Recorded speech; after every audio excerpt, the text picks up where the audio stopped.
Pakistan mineral investment forum 2025 Islamabad में जारी है। वज़ीर-ए-आज़म शहबाज शरीफ और army chief general Asim Munir Pakistan minerals investment forum में शिरकत कर रहे हैं, खिताब करेंगे। फोरम में अहम गैर मुल्की शख्सियात, वफाकी वज़रा, सेक्रेटरीज भी शरीक है। आला सतह का अमरीकी वफ़द भी पाकिस्तान मिनरल्स इन्वेस्टमेंट फोरम में शिरकत कर रहा है। फोरम से खिताब में वज़ीर ख़ारजा और नायब वज़ीर-ए-आज़म इस्हाक़ डार ने कहा है कि पायदार मौशी इस्तेहकाम के लिए मादनी वसाइल से भरपूर इस्तिफ़ादा करना होगा।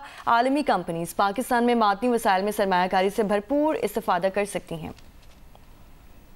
I consider it a crucial tool in our shared mission to transform Pakistan's trade and investment landscape, not only broadly but also specifically within the minerals sector. We meet at a time when Pakistan is entering a new phase of economic progress. The government of Pakistan has taken tough but very essential decisions to stabilize the economy. The results of these efforts are becoming increasingly visible across key macroeconomic indicators. Strong remittance inflows and increasing foreign direct investment are providing much needed foreign exchange, boosting domestic consumption, investments, and overall economic growth. These achievements, coupled with improved credit rating from Fitch and Moody's, underscore our commitment to economic stability. Pakistan mineral investment forum 2025 से खिताब करते हुए baric gold company के CEO mark Bairstow ने कहा है कि पाकिस्तान मादनी वसाइल के बायस मुनफरिद हैसियत रखता है। मादनियात का हुसूल सनत के लिए बहुत ज़रूरी है। मुस्तक़बिल में मादनी वसाइल ही तरक्की का ज़रिया हैं। मादनी वसाइल के ज़ख़ायर किसी भी मुल्क की पायदार तरक्की के लिए अहम किरदार अदा करते हैं।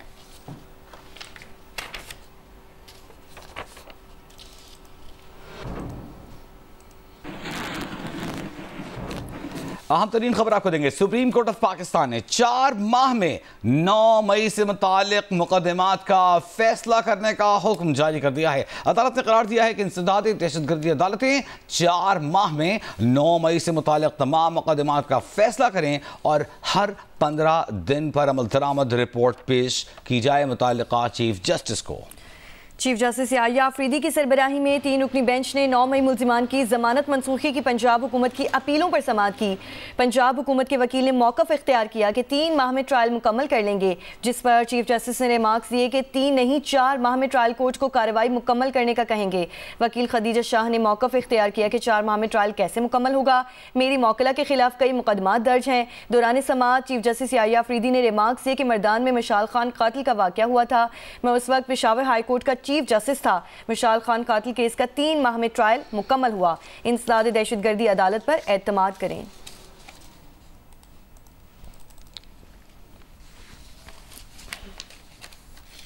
सुप्रीम कोर्ट में जमा करवाई गई सानहा 9 मई से मुतालिक रिपोर्ट में कहा गया है कि 9 मई महज एहतजाज या रैली नहीं बल्कि एक इदारे पर हमला था। पंजाब हुकूमत ने 9 मई सानहे से मुतालिक रिपोर्ट सुप्रीम कोर्ट में जमा करवा दी, जिसमें बताया गया कि पंजाब में 9 मई हंगामों से 19 करोड़ 70 लाख रुपए का नुकसान हुआ। 9 मई के 24,595 मुलजमान अब तक मफरूर हैं। रिपोर्ट के मुताबिक 9 मई पर पंजाब के 38 शहरों में तोड़ फोड़ करते हुए अमलाक को नुकसान पहुंचाया गया। लाहौर में 110 मिलियन रुपयों की अमलाक को नुकसान पहुंचाया गया। इसी तरह रावलपिंडी में 26 मिलियन का नुकसान पहुंचाया गया। मियांवाली में 50 मिलियन रुपयों का नुकसान हुआ। रिपोर्ट के मुताबिक 9 मई के पंजाब भर के 38 अजला में 319 मुकदमात दर्ज हुए। 9 मई के टोटल मुलजमान की तादाद 35,962 है और 11,367 मुलजमान गिरफ्तार हैं।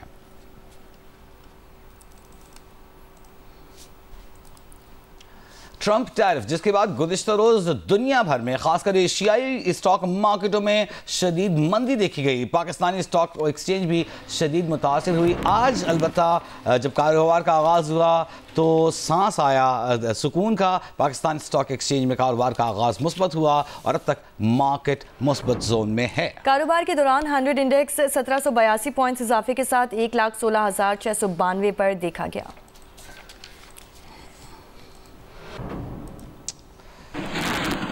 और जब बात हुई इंटरनेशनल मार्केट की तो ट्रंप टैरिफ से दरामदात पर टैरिफ बढ़ाने के साथ बाजारी के खदशात पर तारीखी मंदी और खरबों के नुकसान के बाद एशियाई स्टॉक मार्केटों में आज बेहतरी दिखाई दे रही है। जापान और ऑस्ट्रेलिया में कारोबार के आगाज पर मुस्बत रुझान रहा। जापान के निक्की इंडेक्स में 6% की बेहतरी, नेस्डैक और S&P इंडेक्स 1% से ज्यादा ऊपर चले गए। वियतनाम स्टॉक में 5% कमी। इंडोनेशिया की स्टॉक मार्केट में आगाज के साथ ही 9% से ज्यादा कमी के साथ ट्रेडिंग आधे घंटे तक रुकी भी रही। ताइवान की स्टॉक मार्केट में भी 3% गिरावट। हांगकांग स्टॉक्स का 1.66% बेहतरी के साथ आगाज रहा, जबकि अमरीकी मंडियों में मनफी रुझान बरकरार रहा है।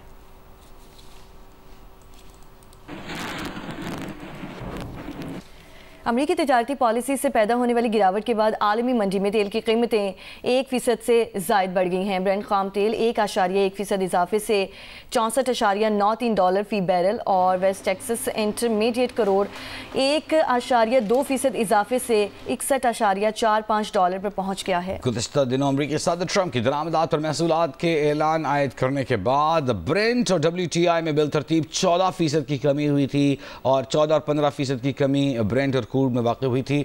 और अब सूरत हाल ये है कि 1% से ज़ायद की बढ़ोतरी आई है। अब आपको बताएं कि चीन का अमरीकी सदर ट्रंप से मजीद 50% टैरिफ आयद करने की धमकी पर सख्त रद्द-ए-अमल। अमरीकी रवैये को ब्लैकमेलिंग करार दे दिया। तर्जुमान चीनी वजारत तजारत ने बताया है कि अगर अमरीका अपनी जिद पर कायम रहा तो चीन आखिर तक लड़ेगा। चीन ने अमरीका से बातचीत का अयादा करते हुए कहा है कि तजारती जंग में कोई फाते नहीं होता। ट्रंप ने गुज़श्ता हफ्ते वसी पैमाने पर टैरिफ आयद किए थे, जिस पर चीन ने भी 10 अप्रैल से 34% टैरिफ लगाने का ऐलान किया था। सदर ट्रंप ने धमकी दी है कि अगर चीन ने मुज़ाहिमत जारी रखी तो मजीद महसूलात आयद करके टैरिफ मजमूई तौर पर 104% तक पहुंचा दिए जाएंगे। आपको बताएं कि पंजाब डिजास्टर मैनेजमेंट ने 8 अप्रैल से लाहौर समेत सूबे भर में हीट वेव और बारिशों का अलर्ट जारी कर दिया है। मजीद तफसीलात बताएंगी उम्मे फरवा।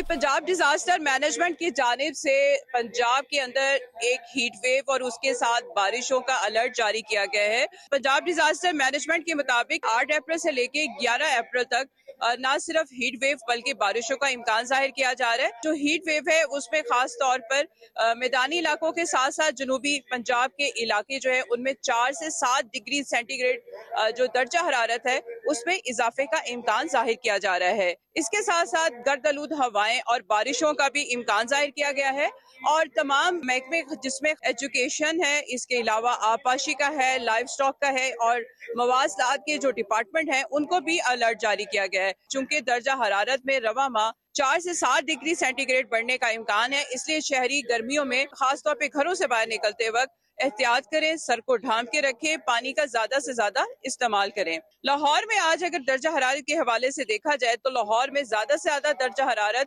39 डिग्री सेंटीग्रेड जाने का इम्कान है और हवा में नमी का तनासुब 32% है। 11 किलोमीटर फी घंटे की रफ्तार से हवाएं चल रही है और लाहौर में जो एयर क्वालिटी इंडेक्स है वो इस वक्त 172 रिकॉर्ड किया गया है और लाहौर इस वक्त दुनिया का चौथा आलूदा तरीन शहर है। जी सरगोधा का रुख करते हैं, जहां गर्मी की शिद्दत बढ़ते ही पीने के पानी की शदीद किल्लत पैदा हो गई है। मलिक असगर मजीद बता रहे हैं। जी, सरगोधा शहर और उसके गिरदोनवा के इलाकों में गर्मी की शिद्दत में इजाफे के साथ ही पीने के पानी की किल्लत पैदा होना शुरू हो गई है। माजी में पीने के साफ पानी की फराहमी के लिए मुतअद्दिद मेगा प्रोजेक्ट शुरू किए गए, लेकिन शहरियों को अभी तक पीने का साफ पानी दस्तयाब नहीं हो सका।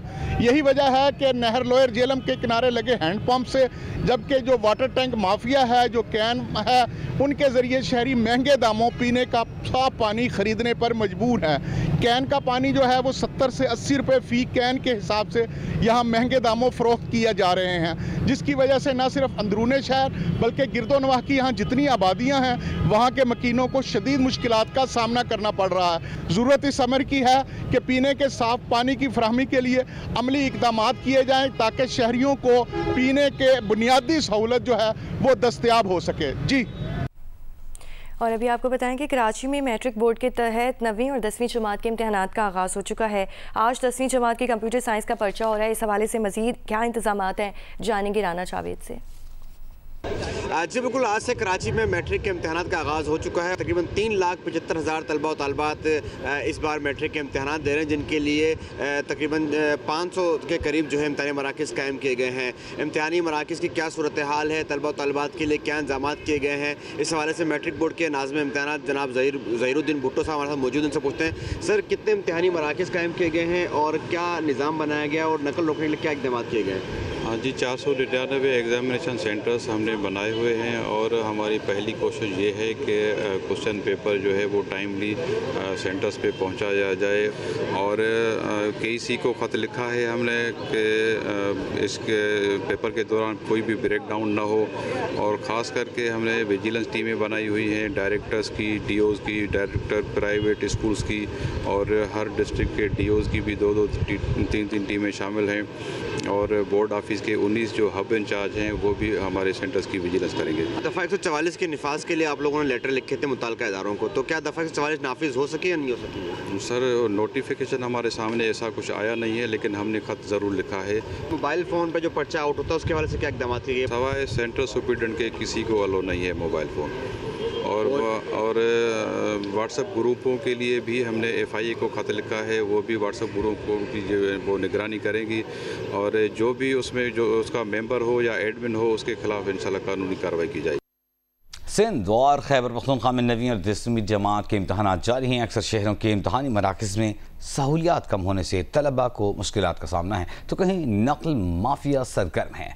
शिमाली वज़ीरिस्तान में बन्नू बोर्ड के ज़ेर इंतज़ाम आज से शुरू होने वाले 9वीं और 10वीं के सालाना इम्तहानात मौखर कर दिए गए हैं। तालीमी बोर्ड हैदराबाद की जानिब से कायम इम्तहानी मरकज़ में तलबा को सहूलियात की कमी का सामना रहा। लड़कियों के लिए बनाए गए इम्तिहानी सेंटर में बिजली का मीटर ही मौजूद नहीं था। फर्नीचर की कमी के बायस एक बेंच पर 3-3 तालिबात को बिठाकर इम्तहान लिया गया। शदीद गर्मी में बिजली न होने के बायस कई तलबा की हालत गैर हो गई। जैकबाबाद और नवाब शाह में 9वीं और 10वीं जमात के पर्चे में उम्मीदवार मोबाइल फ़ोन्स के जरिए खुले आम नकल करते रहे। घोटकी में भी केमिस्ट्री का पर्चा हल करने के लिए सोशल मीडिया पर पर्चा हल करके वायरल कर दिया गया। खैबर पख्तूनख्वा में भी नौशहरा, कोहाट, करक, रज़मा कैरेट कॉलेज में आज से इम्तहानात का आगाज हो गया है।